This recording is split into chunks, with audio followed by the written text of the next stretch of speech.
Okay, so there's the second thing that I'd like to talk about is the Isaiah text, and we don't often do textual studies here, but I think here it's kind of this is a table talk, not a Bible study. Yeah, Bible study, but I think it's a nice association. And what you have the text, and it is posted below, is Isaiah 7:10 through 16, and in this Isaiah has been sent to Ahaz, and God is telling him, don't align with Assyria.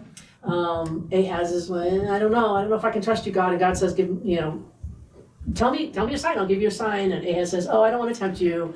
And then there's this prophecy that Isaiah says, okay, even if you don't want to tempt me, here's the prophecy. There is a child who's born, his name is Emmanuel, and God with us. Right. And before he is able to tell, reaches the age of moral reckoning, able to tell the difference between good and evil, those two nations will go away. And I guess, I'm talking about this because this is one of those prophecies that's associated with Christmas because of the child is born, Emmanuel. But I think that reading it in this other context, thinking about it in terms of apocalyptic, I think is really kind of enlightening. And how I go into this is, so the context of this story is that Assyria is this rising empire, right?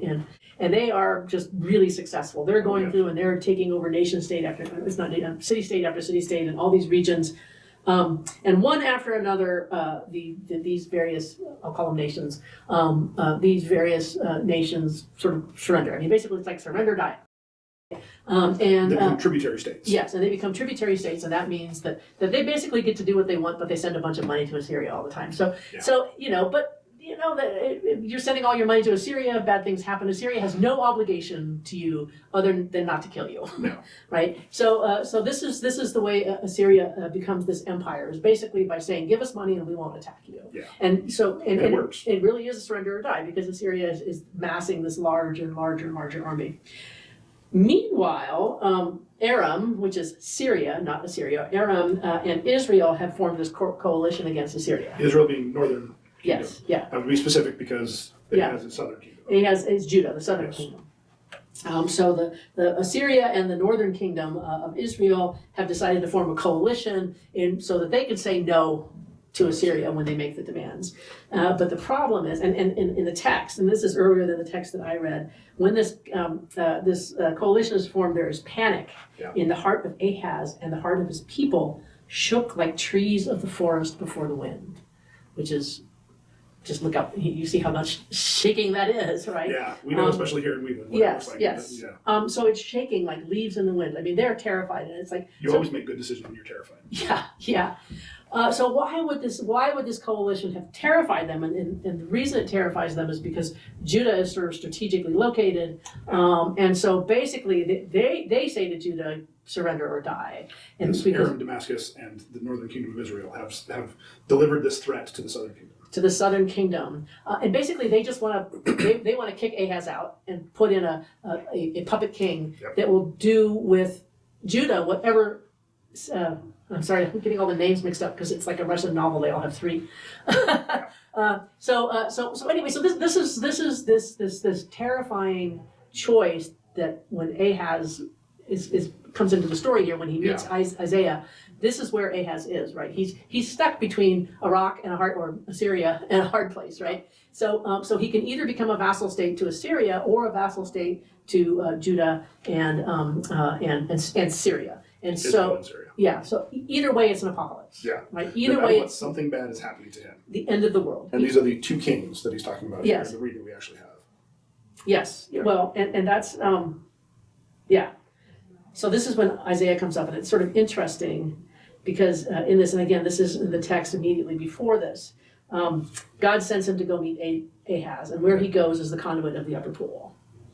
And what that means is that Ahaz is out there inspecting the water supply. Yeah. Right. So he's looking to see if they have enough water to survive the siege. And the siege that will happen is the one with Israel and Aram. Sorry, there's so many. Israel and Syria. Yeah, Damascus. Right? So this is when Isaiah comes in, right? So God sends Isaiah to meet Ahaz, meets him at the conduit of the upper pool. And Ahaz is expecting the water supply. That's what he's doing. And so we know when we're reading this that Ahaz is getting ready for a siege because these two coalition partners, Aram and Israel, are now coming down and they're going to siege in order to get rid of him so they can put in their puppet. So like I said, he's preparing for war, and either way, he's going to lose, right? He is going to lose. He can kind of choose if he wants to lose to Northern Kingdom or to Assyria, but he's going to lose. Yeah, he's going to lose. So this is this apocalyptic moment for him. And when Isaiah meets him there, basically Isaiah tells him, you are making the wrong choice. Yeah. Because what we know, not from this passage, but from 2 Kings, is that Ahaz, not Aram.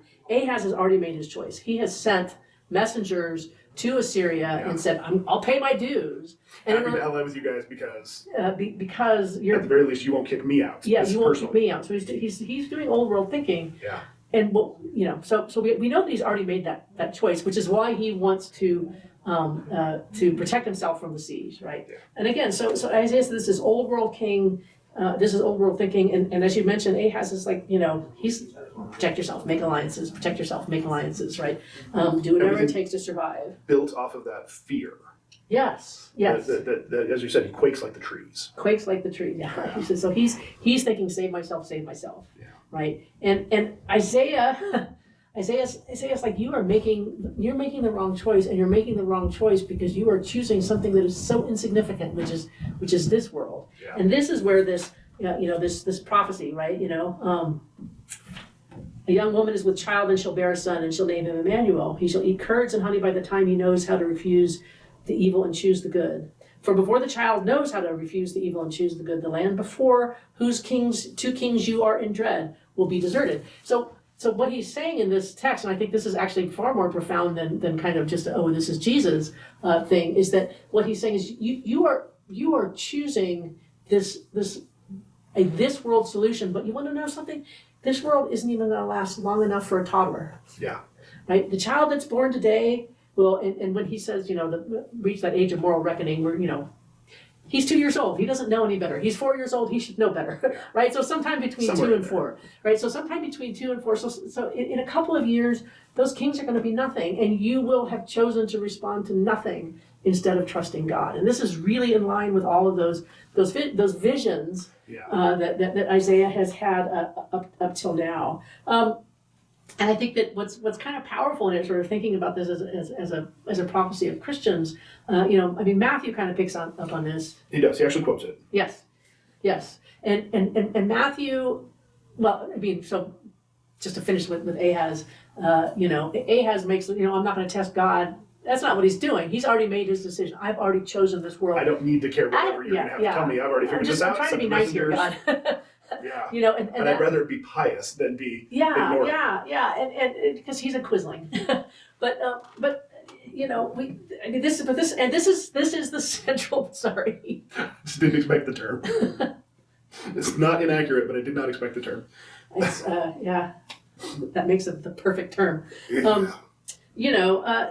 This is what the prophets say over and over and over again. Yes. Whoever they're saying to, look, you are clinging to this world instead of trusting God's world. And that's what we find out continually as we try to be God's presence on earth, right? We continue to cling to that old world because it's comfortable. It's like an old blanket or an old teddy bear. And it's, even if it is not comfortable, and we can see it's familiar. It's familiar.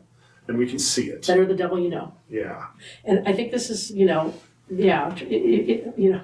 you're putting your faith in this world instead of trusting God in this new world, right? And and I think it's kind of, thematic here that, Ahaz is choosing the path of empire. He is trusting empires. He's trusting this world. Even an empire that's not his own, because he knows the power of empire. Because he knows the power of empire. And he's not so sure about the power of God. Right. So we're back to Schindler, right, and Ammon Getz, right? That, I think this is power. I think kings and guns and blowing up people that you don't like, that's power. Yeah. Right? And Isaiah exactly /God /Matthew, so whoever says, no, you only think that's power.